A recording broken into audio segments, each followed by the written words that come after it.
So here we are, the second day of the week, and normally when we do this on a Tuesday, we're joined by Steve Millington, the chairman of the Twin Falls County Republican Party, in the second half hour of the first hour. Steve will be away today. That's why he jumped in with us last Friday to do a little bit of the debate review. But he has another obligation today. In other words, it was something his wife wanted to do, and Steve was not prepared to argue with her and say no and put a foot down. There's an old line, and I was taught this when I was younger, and I wish I had probably paid more attention to it. Happy wife, happy life. And so, therefore, Steve's got it down. Some of us are still learning that. 7 minutes after 8 o'clock, Bill Colley with you. Thank you for joining me this morning. 61, looking for a high today, perhaps upper 80s.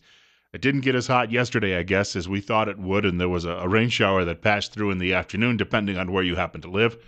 Today, quite the same. I mean, we're not going to be anywhere into the 90s where we originally thought we might be, but it will be a little warmer tomorrow and the next day. And then from what I can see, the weekend that's coming up is going to be maybe not even seasonable, but almost autumnal. And yeah, that's a big word, isn't it? It'll be nice. If you want things, you need to get things done and you don't want to do it while you're sweating profusely, this weekend would be the time to do that, at least so far. It's Tuesday, and let's be honest, the weather can change, in a matter of a few minutes sometimes, and the forecast today may not necessarily be the weekend forecast tomorrow. On a much more serious note, to start off the program today, we get something called the AP News Minutes. They come through several times a day, and we get them for the states of Idaho, Nevada, and Utah because we sort of sit on the cusp of the state lines, and I know this from my experience. You can drive into Nevada down to Jackpot, and you can hear us as if you were sitting next door to our tower. And in some parts of Utah as well, they can pick us up over the air. And, of course, you can always pick us up online anytime, anywhere around the world at newsradio1310.com. So I was looking at the second AP News Minute. This was updated about 1 hour ago, and I decided to bring it into the studio with me and share the lead story for Idaho. Jurors are deliberating the fate of an Uzbek refugee living in Boise who has been accused of planning a terror attack. KTVB TV reports that closing arguments were made in the case against 33-year-old Fazlidin Kurbanov yesterday. Prosecutors say he talked regularly with an overseas terrorist group, bought bomb-making materials, and discussed attacking a military base or mass transit in a suicide bombing. Now, we do have a military base, a rather prominent one. If you drive about 40 minutes south of Boise on the interstate, there's a very prominent one there. Plus, you have some guard installations, too, in the Boise area. One thing, though, that when I read this brief headline, and it's about 4 sentences long, it's a paragraph. When I was reading it, it struck me that there's an omission in it.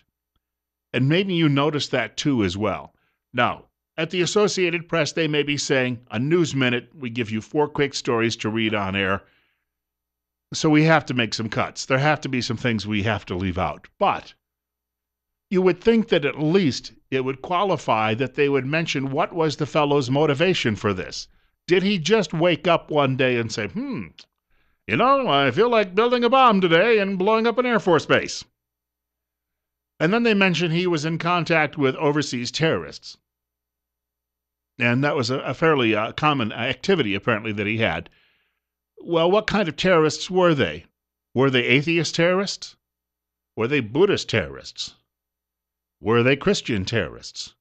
The story doesn't mention any of this. Now, does that perhaps just give you a little bit of an indication that maybe the folks at the AP, that perhaps they're trying to be a little dodgy on that this morning?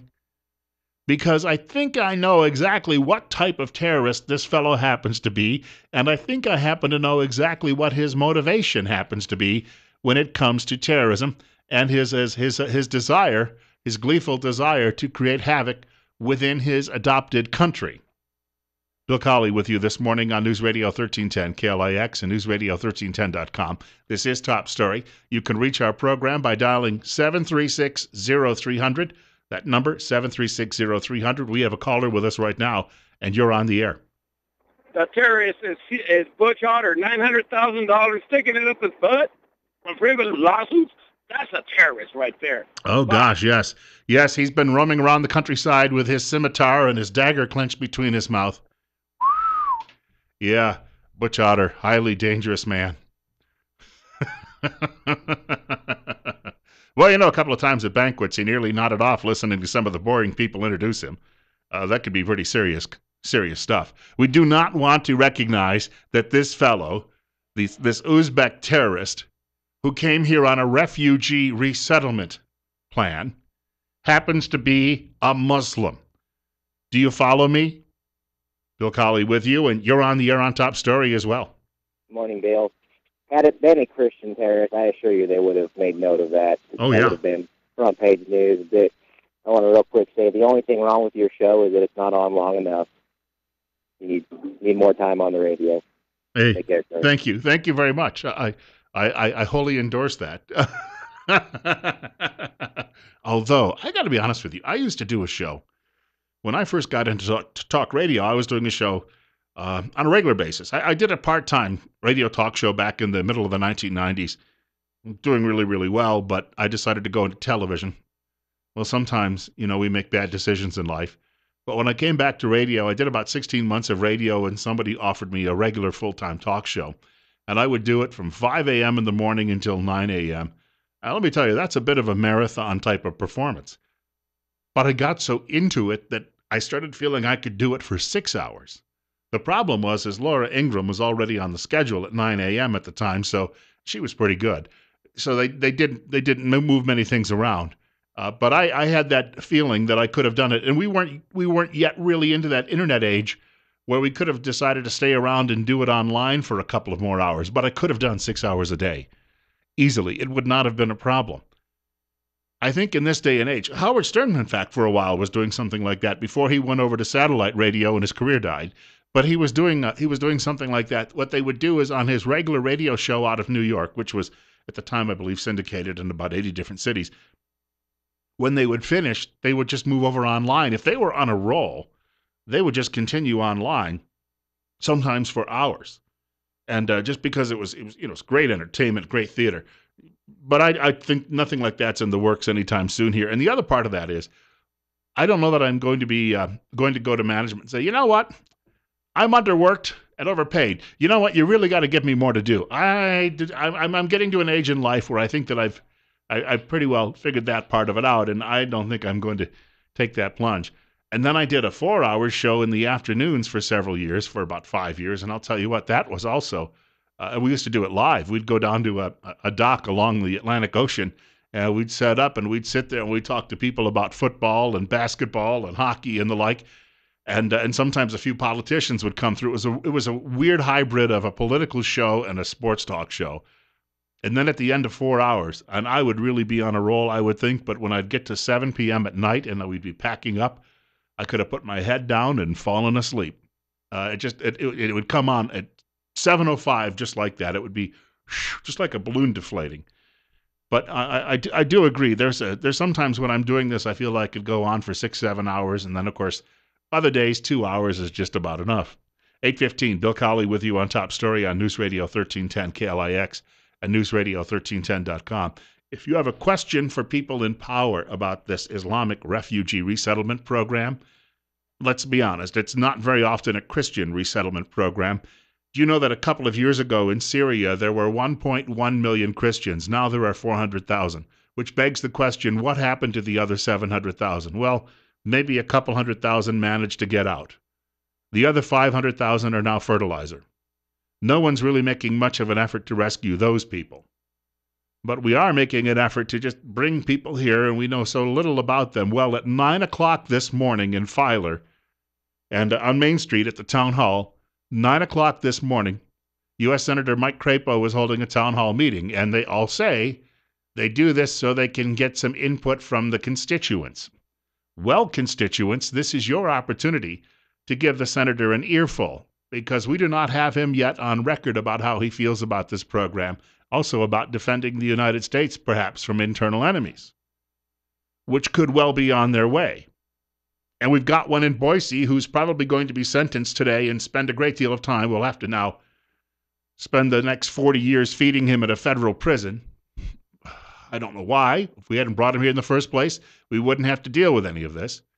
There's a list of the series of meetings. If you go to our KLIX, we have a Facebook page, you may know that. News Radio 1310 KLIX is on Facebook, as well as our regular website, newsradio1310.com. And if you go into the list of our shows, there's my name, and then there's next to my name, it says Colley's Commentary. And I posted yesterday the whole series of town hall meetings that Senator Crapo is doing in the Twin Falls region today, because he's doing about half a dozen of them, maybe more, and they're interspersed throughout the morning and then the afternoon and into the early evening. So if you're looking for an opportunity to at least share with him your concerns, and you can be polite with him, you don't have to yell or scream or anything like that. My gut feeling is, having dealt with him already, is he's going to patiently listen. He may not agree, but he'll be listening to what you have to say. And I give credit to a handful of people in politics in this area who have already decided they need to hear from every source. And there are more than two sides to any story. Sometimes there are 50, 60, 70, 80 sides. When the pastor, his name was Sharam Hadian, was here a couple of weeks ago, he was drawing people in large numbers, and he did an event at a local Southern Baptist church on a Tuesday night, and about 450 people showed up for it. It was just amazing. Among that crowd was Representative Lee Hyder, State Representative Lee Hyder. Now, I don't know where he stands on this, but you got to give him credit, because he decided, I need to hear this, as well as all of the other arguments, because it's going to help me better make decisions. And you know, give that man a bit of applause. And we also had, I think in the 2 days that the pastor was doing some of the public appearances, we had Sheriff Tom Carter. He came out to hear this just for informational purposes, as well as a fellow who plans to challenge him in a primary coming up in a year. But they both wanted to hear what's going on and get a little bit of detail about this. There's nothing wrong with that. And we also had Steve Millington come out to listen as well to one of the presentations, because there are some people out there who want to be wholly informed about this. For all of you, on the other hand, who are elected politicians who decided that you weren't going to show up because of somebody might, not give you a little campaign cash, or, you got a buddy who's making a fortune off the program, or whatever it may be, you missed something important. And that's all we can really say about that this morning. Coming up on 20 minutes after 8 o'clock, Bill Colley with you on Top Story this day, Tuesday morning. And, of course, we'll take a short break, but you can still reach us a little later in the program if you are so inclined. 736-0300, 736-0300. And by the way, my email address, bill.colley@townsquaremedia.com, bill.colley, Colley, @townsquaremedia.com. Hey, speaking of some of the details on this, if we get to it a little later in the program, Barack Obama went on national Palestinian radio to talk about his situation with his Iranian friends. Maybe we'll get to that a little later in the show, too, as well. National Palestinian Radio, you may recognize it by the acronym NPR. He's been calling out Chuck Schumer. Man, he's done everything short but call him well, that's a really bad word. Anyway, more details on that ahead.